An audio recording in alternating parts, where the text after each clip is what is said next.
은사 체험 다 해보셨죠? 왜 기도도 안 하고 시작하냐고요? 기도했어요. 은사 안 받으신 분 계세요? 은사. 여러분들이 1월 달에 성경 읽어보시니까 농사 잘 짓는 것도 은사잖아요. 그러죠? 네, 은사가 없으신 분은 아무도 없어요. 다 은사 받으셨지. 근데 사실상 성경이 고린도전서 12장, 13장, 14장 이게 전부 다 은사장이에요. 어떤 은사? 성령의 은사. 그러니까 이 세 장만 은사장 그런 게 아니라 사도행전 이후에 성경책들은 거의 다 성령의 은사 내용으로 꽉 차 있다 그래도 과언이 아닐 겁니다. 그만큼 성령의 은사의 신학은 절대 다 그런 의미가 되죠.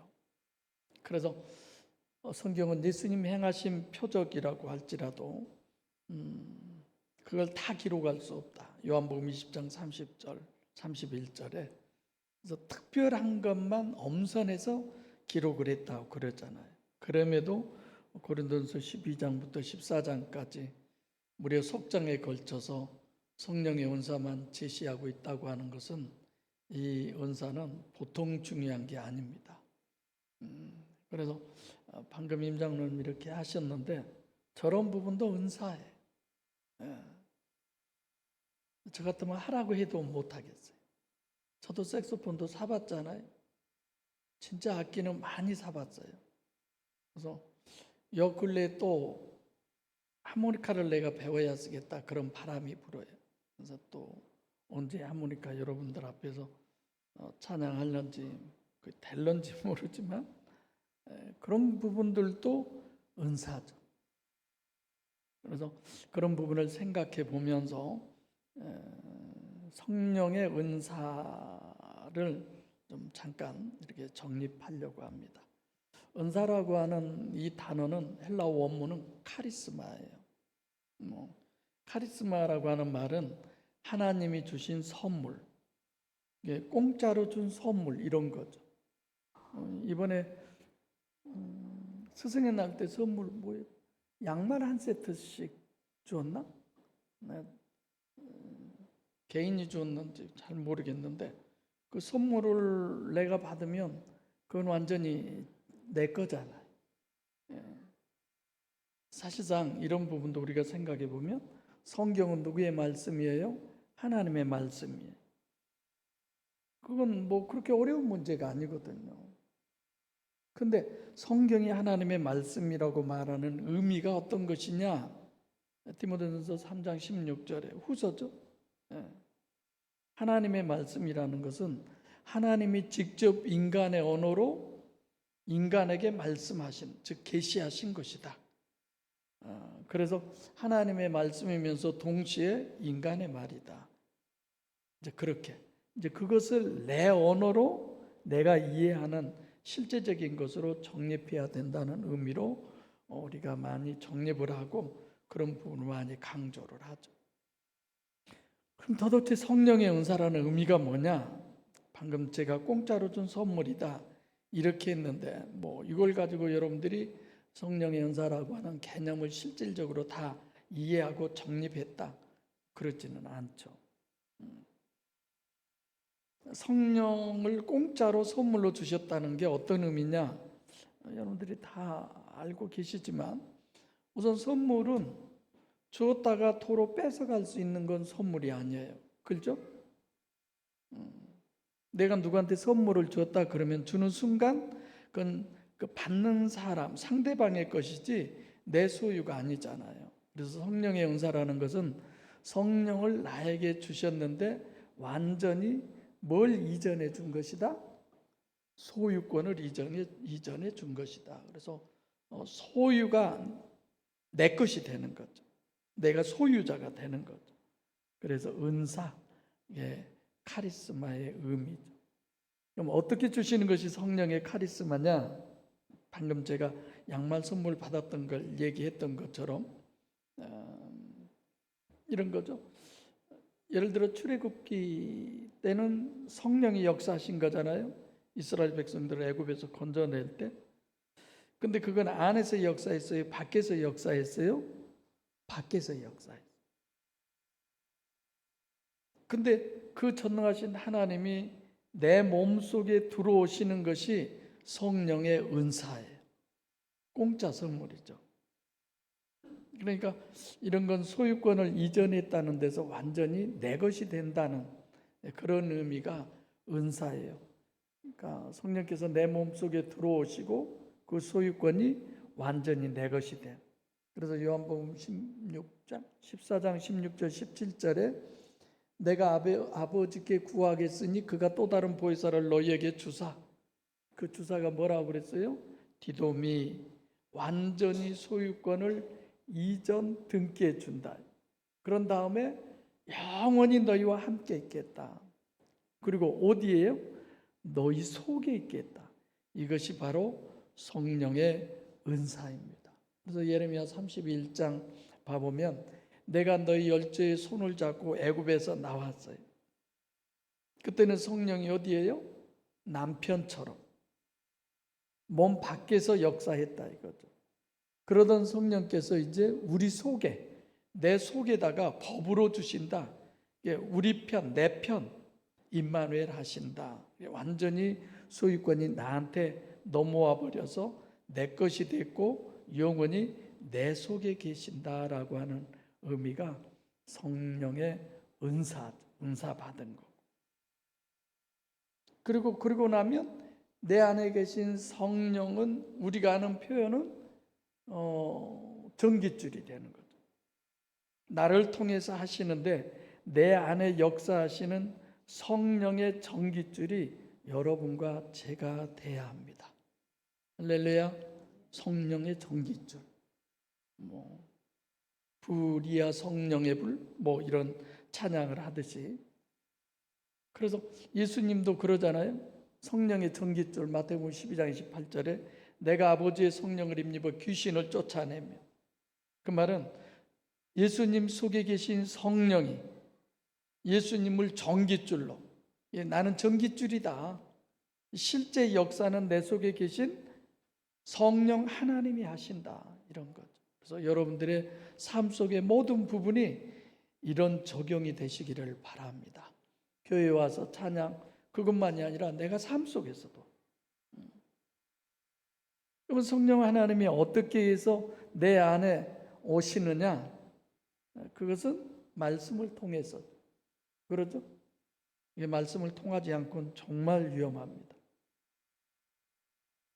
그래서 성령이 내 안에 오시는 것이 절대적인 목적이고, 그런데 어떤 문제냐면 여러분들과 저는 육체 우선이요 가시적 결과만이 절대인 그런 사람에게 성령이 안에 들어오셔야 되는 이 문제는 침입이 아니라 어떻게 해요? 인격적 관계로 내가 영접해 드려야 되기 때문에 이제 그게 간단한 게 아니죠. 왜 그것이 간단한 게 아니냐? 우리는 다 육체 우선이잖아. 가시적 결과가 절대인 인간이기 때문에. 오늘 가말리엘이 이런 의미의 부분을 얘기하기 때문에 이 본문을 이걸 얘기하는 겁니다. 그러니까 예수님도 봐보세요. 성육신하신 신인 메시아, 그분 자신이 십자가에 죽으시고 그리고 일탈하셔서 이중체인 인간을 정립해 주신 성경 그대로 그렇게 됐다가 부활 승천하셔서 다시 우리 몸속에 임마누엘 하시는 그것이 바로 성령의 은사예요. 그러니까 그 일이 이루어지지 않는 한 어떤 것도 그거는 성령의 은사가 아니죠.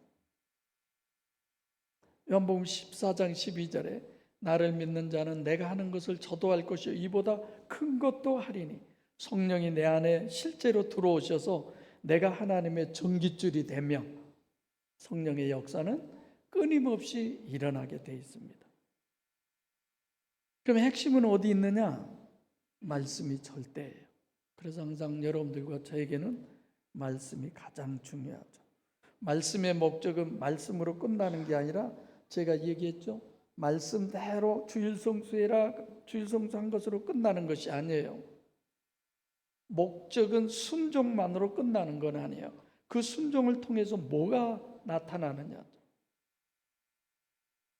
영의 실체입니다. 그게 아니면 종교죠. 그래서 우선 첫째, 초대교회 때는 지금 아직 신약 성경이 없을 때잖아요. 그러니까 성령의 역사로 우리에게 기사와 이적과 표적으로 역사를 하죠. 이건 어떤 거예요? 신론에서 엘로힘적 역사예요.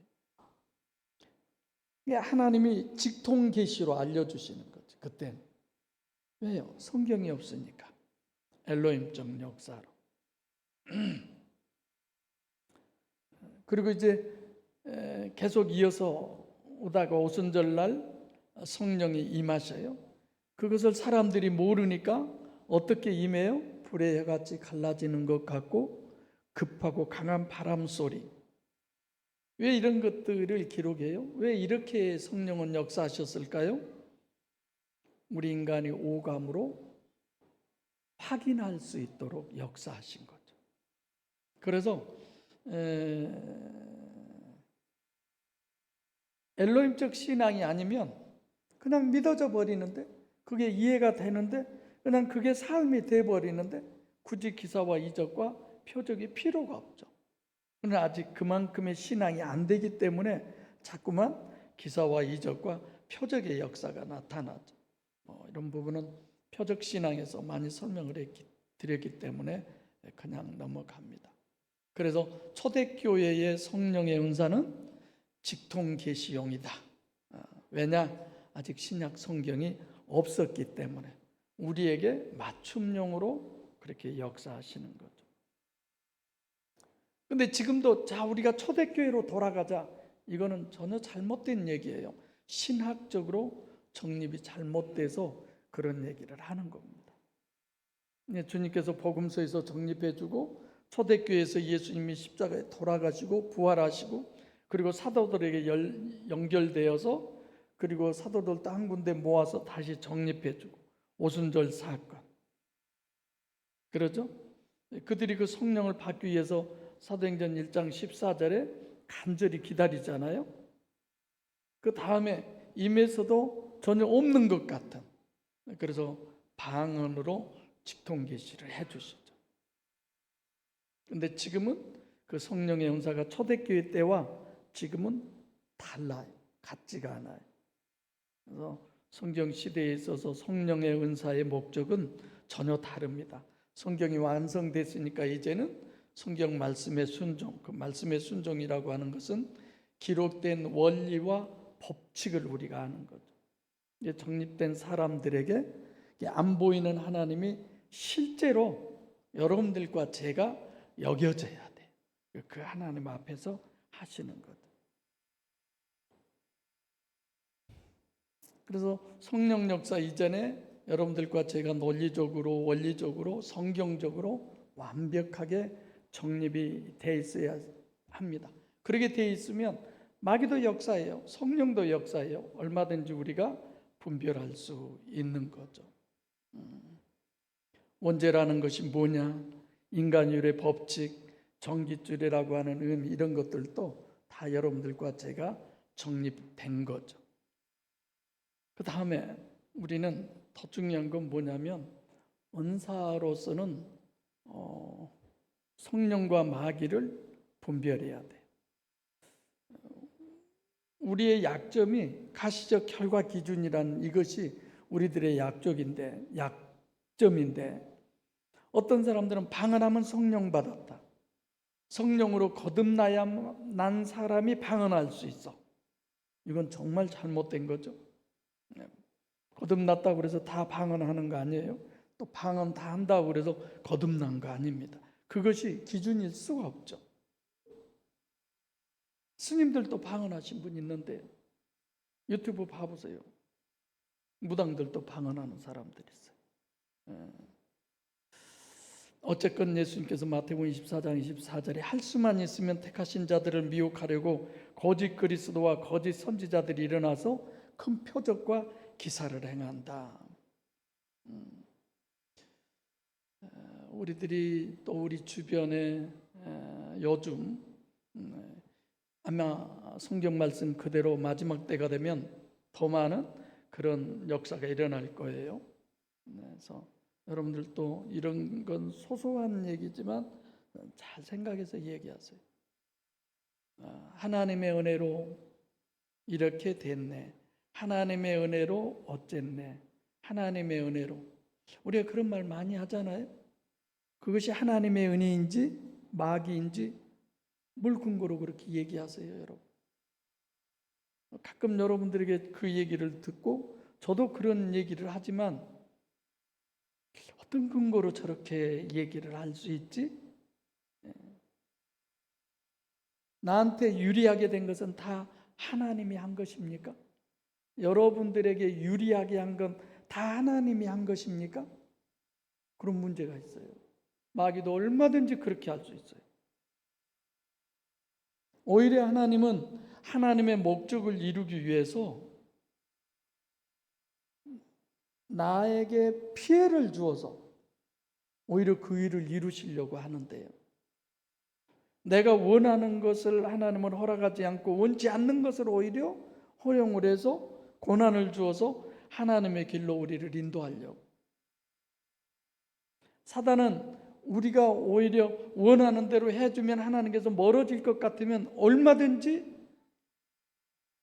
사단도 하늘 문을 열고 주나? 어쨌거나 자기 능력을 총동원해서 하나님에게서 멀어지게 하는 것. 그래서 여러분들과 저는 원리적으로 정립하셔서 이건 하나님이다. 이건 아니다. 그럴 수 있어야 돼. 안 되면 범사의 그를 인정하시게요. 할렐루야. 하나님이 알아서 해주셔야 돼. 범사에 늘 그를 인정하는 그 은사가 충만하시기를 바랍니다. 33절 본문 보겠습니다. 시작. 저희가 듣고 크게 노하여 사도들을 없이 하고자 할세. 노하다. 노하다는 뜻이 톱으로 썰다 이런 의미더라고요. 찾아보니까. 그러니까 얘기했지만 40절로 제가 지금 끊고 있는데 42절 한 달락으로 하면 지금 본문에서부터 42절의 주제는 사도들. 근데 40절로 하니까 바리새인과 사두개인들의 이런 신학이 돼서 오늘 제가 나누었다고 그랬죠. 없이 하자. 어떻게 없이 해요? 나무에 달아 죽인다는 거예요. 예수님처럼. 그래서 달려 죽인 자마다 저주를 받는 자다 이런 의미가 있는데 바른 복음을 증거하는 그 참 복음을 모르기 때문에 가짜들이 진짜를 죽여버리려고 그러는 거죠. 34절 시작. 바리새인 존경을 받는 자라 공회 중에 일어나 명하여 사도들을 밖에 나가게 하고. 그러니까 지금 사도들에 대해서 얘기하려고 하면서 가말리엘이라고 하는 교법사가 지금 그들을 밖으로 나가게 하고 지금 얘기를 하고 있습니다. 그러니까 누구하고 지금 대조를 이루어요? 대제사장 사두개인과 대조를 이루는 거예요. 그들은 죽이려고 그랬잖아요. 그러니까 사도행전은 그래요. 크게 보면 12장, 13장 여기까지 베드로 행전이라고 볼 수 있고 이제 그 이후로는 사도 바울 행전이라고도 볼 수 있어요. 원래가 바울이 바리새인이었잖아요. 가말리엘 문화에 있었고 가말리엘이라고 하는 게 계시하는 것도 유일신이 절대 다 그런 얘기예요. 바리새인이니까 당연히 영이요 천사요 부활이 절대인 사람들이죠. 교법사 랍비죠. 서기관은 율법학자예요. 율법을 가르치는 사람, 종교적 지도자다 그런 뜻입니다. 백성이 존경을 한다. 모든 백성이 존경을 해요. 이 사람은 훌륭한 사람이잖아요. 그러니까 많은 것 중에 하나만 범해도 문제가 생기는. 그런데 바리새인인 가말리엘은 완전히 존경도 받고 하나님의 말씀대로 지키며 살아가는 이 둘을 다 누가 봐도 존경받을 대표 선수다. 이런 사람이죠. 근데 봐보세요. 누가복음 6장 26절에 예수님이 어떻게 말씀하시느냐면 모든 사람이 너를 칭찬하면 네가 뭘 받는다? 저주를 받는다라고 그래요. 그러니까 많은 사람들에게 칭찬을 받는 것은 외식을 한다는 거예요. 외식 안 하고 어떻게 모든 사람에게 다 맞출 수 있어요? 말도 안 되지. 이번에 그 투표 많이들 했었죠. 거기에 보면 거기에 나오는 예를 들어서 뭐 국회의원이 되고자 한다든지 지자체 뭐 장이 되려고 하는 사람들 못하는 게 없잖아요. 다 그렇게 열심히 평소에 저렇게 잘했으면 얼마나 좋을까 그런 생각이 들어요. 외식하는 사람, 이 세상에 선하고 의로운 사람이 어디 있겠어요? 저 없다고 생각해요. 저는 가끔 차를 몰고 가다가 막 정말 화가 많이 날 때가 있어요. 우리 있는 데서 이렇게 나와서 저쪽 롯데마트 쪽으로 가려면 나와서 1차선에서 해야 돼요. 그래야 좌회전이 되거든요. 제가 오니까 1차선이 이쪽 막 도는데 거기 횡단보도까지 서 있어요. 차가. 그래서 2차선, 3차선은 직진이야. 2차선 앞으로 가는데 내 뒤로 온 차가 쌩 가더니 2차선 내 앞에가 딱 멈춰 있는 거예요. 이제 좌회전이 시작됐어요. 갈 수가 없는 거예요. 네. 속으로 나도 돌아가서 앞에다 세워놔 버릴까? 내 차 좋잖아요. 엄청 화가 난 거예요. 너무 인격적으로 무시당한 것 같잖아요. 안 그래도 맨날 무시하는. 여기 좌회전 다 가도록 갈 수가 없어요. 뒤에도 쫙 서 있는데 앞으로 뒤로도 안 되죠. 그래서 직진할 때 나도 직진하자 뭐 할 수밖에 없잖아요. 직진해 가니까 이 친구가 내가 싼압을 부른지 그렇게 생각을 했는지 쌩 하고 가불더라고. 차만 주면 앞에다 갖다 대놔볼 때. 다음에 서군사님 그럴 때 아우디인가 빌려주세요. 앞에다 갖다 대놔볼게. 비싼 차는 못 받은다면서요. 어떻게 하면 순수한 사람으로 만들까? 우리 애들도 마찬가지.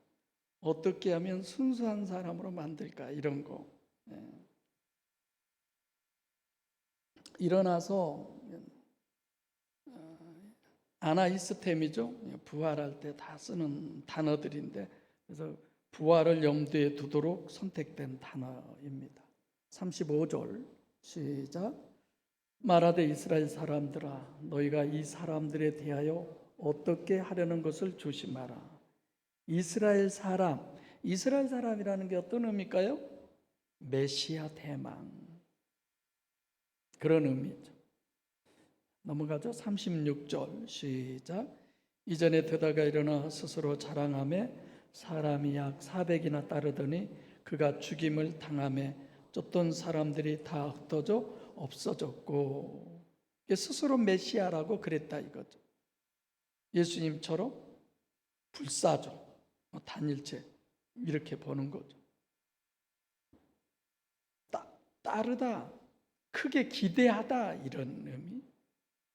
죽임을 당했다라고 하는 건 신성모독죄로 죽임을 당했다고 그렇게 보면 되겠습니다. 그 쫓던 사람들이 쫓았다라고 하는 부분을 봐보면 그 사람에게도 자세히 설득하고 이런 의미예요. 메시아도 아니면서 상당히 메시아인 것처럼 다른 사람들을 설득했다, 그런 내용이죠. 그리고 결국은 죽으니까 흩어졌다는 내용이죠. 37절 시작. 그 후 호적할 때에 갈릴리 유다가 일어나 백성을 깨어 쫓게 하다가 그도 망한즉 쫓던 사람이 다 흩어졌느니라. 네, 여기서도 아나이스템이라는 단어를 쓰고 메시아인 것으로 자기들이 다른 사람을 따르게 했다, 이런 것. 갈릴리 유다가 일어나 백성을 꾀다. 방금 전 얘기. 그러다가 망했다. 망했다라는 것은 뭐 죽었다, 뭐 죽어 없어지거나 그런 거나 마찬가지죠. 쫄딱 망했다, 이런 의미. 쫓다라고 하는 이 단어도 설득 당했었지만 실제가 아니니까 끝장난 거다, 그런 의미죠. 38절 시작. 이제 내가 너에게 말하노니 이 사람들을 상관 말고 버려두라. 이 사상과 이 소행이 사람에게서 났으면 무너질 것이요. 사람이 전부면 이 말이 맞아요, 지금 하는 38절이. 그런데 사람이 전부가 아니라 누가 역사해요? 마귀가 역사해요. 틀려져요. 마귀가 역사하면 더 잘되게도 할 수 있어요. 그잖아요. 그 사상이라고 하는 것이 나오는데 자기가 원하는 것, 자기가 바라는 걸로 끌고 가는 그런 거죠. 진짜 메시아 같으면 예수님처럼 전깃줄이고 하나님이 이렇게 하셨다, 그런데 이것은 자기가 원하는 방향으로 끌고 가는 거예요. 이게 리더의 문제고 정말 목회자들의 문제죠. 39절 시작. 만일 하나님께서 났으면 너희가 저희를 무너뜨릴 수 없겠고 도리어 하나님을 대적하는 자가 될까 하노라 하니, 이 말은 지금 무너뜨리지 않고 더 번성하면 하나님이 하신 것이다, 부흥되면 하나님이 하신 것이다. 그래서 교회 수가 많고 크게 부흥되면 야, 하나님이 역사한 것이다. 큰 교회 목사면 야, 저분은 하나님이 축복해 주셔서 하나님의 정권 대사여서 하나님이 뭐 전부 다 배경을 그렇게 보잖아. 마귀도 얼마든지 그럴 수 있어요. 우리가 그렇게만 봐서는 절대로 안 되죠. 마귀가 없다면 모르지만 있기 때문에 전혀 문제가 달라집니다. 마귀의 역사로 됐다, 더 잘 돼요. 설명 안 해도 여러분들이 충분히 이해할 수 있겠죠. 이 사람의 말이 맞다면 원죄도 범할 수 없죠. 그러잖아요.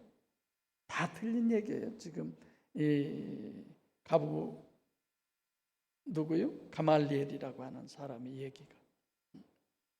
그러면서 하나님을 대적한다, 하나님과 싸운다, 하나님과 전쟁한다, 이런 얘기가 되는데 하나님과 싸운 사람이 된다.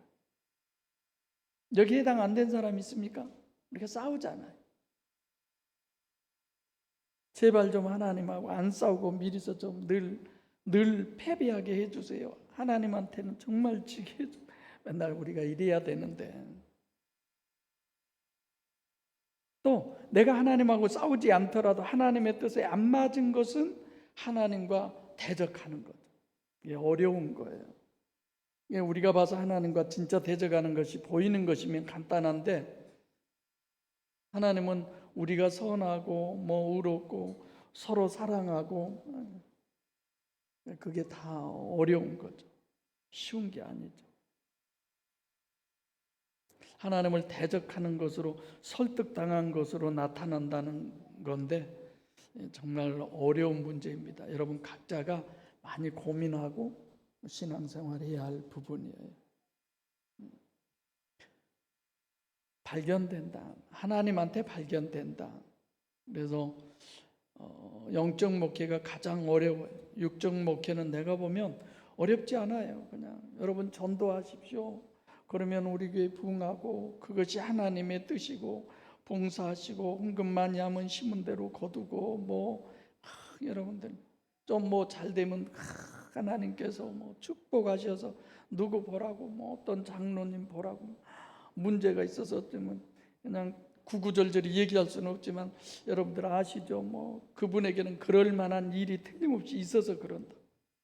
어느 교회에서요 보이스피싱을 3천만 원을 당했어요. 아는 집사님이. 근데 어쩌다 그랬냐고 물어보니까 딱 그렇게 얘기하대요. 그 집사님이요 그렇게 당할 이유가 있었어요. 더 이상 할 말이 뭐가 있어요. 그렇게 하더라. 영적 목회하면 그런 게 뭐 의미가 있어요? 여러분들도 저도 심령이 살았느냐 죽었느냐 살 것이냐 못 살 것이냐 여기에만 우리가 관심 갖게 해요. 할렐루야. 교회 와서 개박살을 내도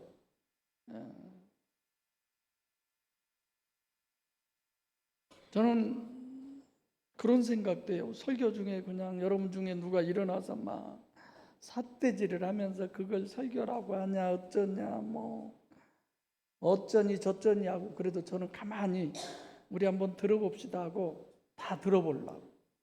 자신 있는 분 하세요. 뭐 언제 돈을 빌려줬는데 땀 띄어묻고 뭐 지금 몇 년이 됐는데 그런 얘기해도 다 들어주려고. 안 그래도 그냥 어깨도 아프고 힘도 든데 앉아서 듣지. 여러분들도 신앙생활하기 힘들이라고 생각해. 저도 역시 마찬가지고. 영적 신앙생활은 쉬운 게 아니에요. 알아준 게 의미가 없잖아요. 사람이 여러 가지 부분에서 하나님이 분명히 저희 주사랑교회 사랑하셔서 여기에 이르려고 그렇게 혼역을 치르게 했구나. 여러분들은 안 그러나 봐. 나만 혼역을 치르고 있나 봐. 정말 저 혼역 치르고 있어요. 내가 목회 잘하고 있나? 바리새인들을 내가 만들고 있나? 나도 바리새인이면서 그 생각을 본문을 통해서 많이 생각해 봐요. 마지막 40절 시작.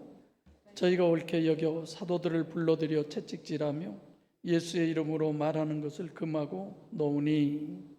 지금 여기는 사도들이에요. 누구냐? 지금 사두개인으로 반대가 되는 게 바리새인. 그 반대가 되니까 지금 누가 등장해야 돼요? 사도들이 등장하는 거예요. 예수를 배신하는, 예수를 죽인 것은 사두개만이 아니에요. 바리새인들도 똑같아요. 불러들여 채찍질하다. 예수 이름으로 금한다는 거죠. 이러면 안 되죠. 자기들이 진짜 하나님을 믿는다면 예수 이름으로 말하지. 아니 자기들이 죽여버렸는데 말하든 안 하든 뭔 상관이 있어요. 그래도 못하게 하잖아. 채찍질하면 하나님을 대적하게 되고 당연히 하나님의 일을 방해하고 회방하고 있는데, 그러니까 결국 결론은 아무리 그래도 바리새인은 유대교인이지 뭐 가말리엘이 영적으로 뭐 어떻고 법적으로 어떻고 모든 사람들의 존경의 대상으로 어떻고 결국은 종교를 벗어나지 못한다. 그런 의미로 오늘 본문을 얘기합니다. 그래서 저도 늘 마지막 한마디 하고 싶은 건 우리가 바리새인 되면 안 되잖아요. 하나님도 믿고 오로지 주님 한 분만으로 말씀 기준으로 영의 실체성 다 그러지만 실제 그러냐? 실제 진짜 실제 그러냐 이거예요. 그래서 내 신앙의 현주소를 보시고 하나님이 원하는 그 신앙, 그 믿음, 그리고 그 주님의 종들이 다 되시기를 바랍니다. 기도하겠습니다. 살아계신 아버지 하나님 감사합니다. 한 사람 한 사람 주사랑교회에 기둥되게 하시고 우리 주님의 전깃줄이 되게 하심을 감사합니다. 어떤 전깃줄은 빛보다는 어둠을 더 드러내고 어떤 전깃줄은 어둠보다는 빛을 더 드러내고 우리가 원하는 것도 있고 원치 아니한 것도 있지만 그 모든 것이 다 범사에 주의 은혜고 주의 축복이며 그로 인하여 그로 말미암아 하나님과 우리와의 관계를 더욱 화목하게 하는 은혜의 장인 줄로 믿습니다. 주사랑교회를 통해서 주의 성령의 열매와 은사가 풍성하게 하시고 아버지 하나님의 말씀이 우리 각 사람 심령 속에 천둥벼락과 같이 요동치게 하여 주시어서 그 말씀의 능력으로 늘 승리케 하여 주옵소서. 예수님 이름으로 기도하옵나이다. 아멘.